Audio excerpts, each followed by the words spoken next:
నటీనటులు నటీమణులకు సెట్స్లో చిత్రీకరణ చాలా సులభమైన పని అనుకుంటారు. కానీ కొన్ని సందర్భాల్లో అవుట్డోర్ షూటింగ్ చేయాల్సిన సమయంలో నటులు నటీమణులకు దాదాపు నరకం కనిపిస్తుంది. ముఖ్యంగా యాక్షన్ సీన్స్ అవుట్డోర్లో షూట్ చేయాల్సి వచ్చినప్పుడు నటీనటులకు తీవ్ర ఇబ్బంది ఉంటుంది. అయితే తంగలాన్ టైంలో కూడా తాను చాలా ఇబ్బంది పడ్డానని చెప్పిన మాళవిక ఈ షూటింగ్ సెట్లో తాను పొందిన ఓ వియర్డ్ ఎక్స్పీరియన్స్ గురించి చెప్పుకొచ్చారు. ఇంతకీ మాళవిక ఏం చెప్పారంటే, ఒకరోజు నేను మేకప్ మొత్తం వేసుకొని కూర్చున్నాను. అప్పుడు సెట్లో ఒక పెద్ద గేదె కనిపించింది. దర్శకుడు రంజిత్ దానిని చూపించి గేదె ఎలా ఉంది అని అడిగాడు. ఇది బానే ఉందని చెప్పాను. వెంటనే వెళ్ళి దాని మీద కూర్చో అన్నాడు. నేను మొదట నమ్మలేకపోయాను. తర్వాత రంజిత్ మళ్ళీ అదే చెప్పడంతో షాక్ అయ్యాను. ఇప్పటి వరకు నేను గేదెను కూడా ముట్టుకోలేదు. ఇప్పుడు ఎలా వెళ్ళి గేదె మీద కూర్చోవాలా అని కంగారు పడ్డాను.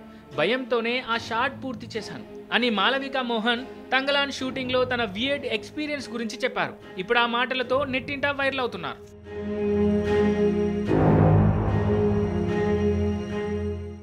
ఇక తంగలాన్ సినిమాలో మాళవిక మోహన్ ఆర్తి అనే వింత మహిళగా నటించింది. సినిమా కథ జరిగే ప్రాంతంలో నివసించే వారిని వెంటాడే దెయ్యంలా ఉంటుంది పాత్ర. తంగలాన్ సినిమాలో విక్రమ్ హీరోగా నటించాడు. ఈ సినిమా ఆగస్టు 15న ప్రేక్షకుల ముందుకు రానుంది.